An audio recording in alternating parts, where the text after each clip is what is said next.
राजा जनक ने सीता स्वयंवर के लिए राजा दशरथ को निमंत्रण क्यों नहीं भेजा? माना जाता है कि राजा जनक के राज्य में एक व्यक्ति शादी के बाद अपनी पत्नी से मिलने ससुराल जा रहा था। रास्ते में एक जगह दलदल आ गई। उसमें एक गाय मरने के कगार पर फंसी हुई थी। उस व्यक्ति ने सोचा कि यह गाय तो मरने ही वाली है। उसने गाय पर पैर रखे और दलदल वाला रास्ता पार कर लिया। गाय ने मरने से पहले उसे श्राप दिया कि तुम जिससे मिलने जा रहे हो उसे देखते ही तुम अंधे हो जाओगे। और इतना कहते ही गाय मर गई। वह व्यक्ति श्राप से बहुत डर गया और अपने ससुराल पहुंचकर पीठ करके अपनी पत्नी के घर के बाहर बैठ गया और आंखें बंद कर ली, क्योंकि उसे गाय का श्राप याद आ रहा था कि जिससे तू मिलने जा रहा है उसे देखते ही तू अंधा हो जाएगा। जब पत्नी को यह बात पता चली तो वह कहने लगी, आप मेरी तरफ देखो, ऐसा कुछ नहीं होगा। पत्नी की ओर देखते ही उसकी आंखों की रोशनी चली गई। पत्नी अपनी समस्या लेकर राजा जनक के द्वार पहुंची और राजा जनक को इस समस्या का समाधान करने के लिए कहा। राजा जनक ने बहुत से विद्वान बुलाए और इस समस्या का हल पूछा। उन्होंने बताया कि अगर कोई पतिव्रता स्त्री छलनी में गंगा जल लेकर इसकी आंखों पर छींटे लगाए तो इसकी आंखें ठीक हो सकती हैं। राजा जनक ने सब ओर घोषणा करवा दी कि अगर कोई भी पतिव्रता स्त्री है तो वह इस व्यक्ति की आंखों पर छींटे लगाए, जिससे इस व्यक्ति की आंखों की रोशनी वापस आ जाए। यह सूचना राजा दशरथ के दरबार तक भी पहुंची। उन्होंने रानियों से पतिव्रता होने के बारे में पूछा। रानी कहने लगी कि हमारे राज्य में तो झाड़ू लगाने वाली जो सेविका है वह भी पतिव्रता है। राजा दशरथ ने एक झाड़ू लगाने वाली को बुलाया और उसे पतिव्रता होने के बारे में पूछा। उसने हाँ में सिर हिलाया।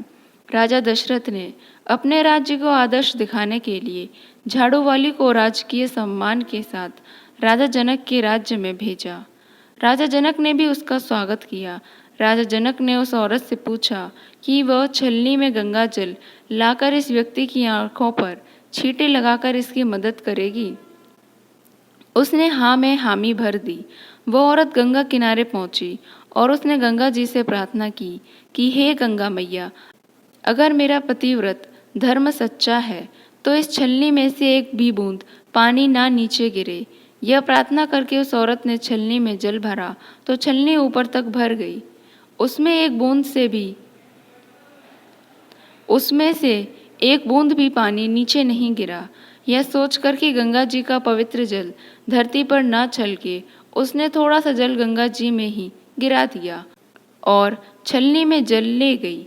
उस औरत ने जैसे ही छलनी में से गंगा जल के छींटे उस व्यक्ति की आंखों पर लगाए तो उसकी आंखों की रोशनी वापस आ गई।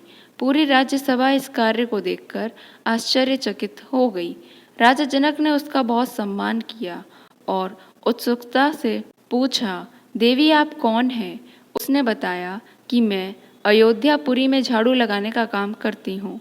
राजा जनक ने सम्मान के साथ उस औरत को अयोध्या वापस भेज दिया।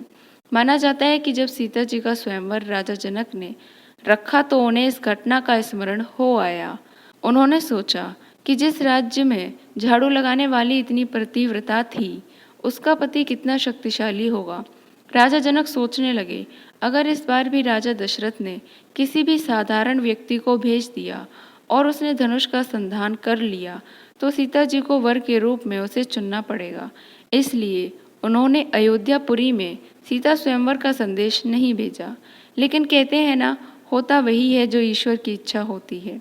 श्री रामचंद्र जी और लक्ष्मण जी ऋषि विश्वामित्र के साथ उस धनुष यज्ञ में पहुंच गए, जहां कोई भी उस धनुष को उठाना तो दूर हिला भी नहीं पाया।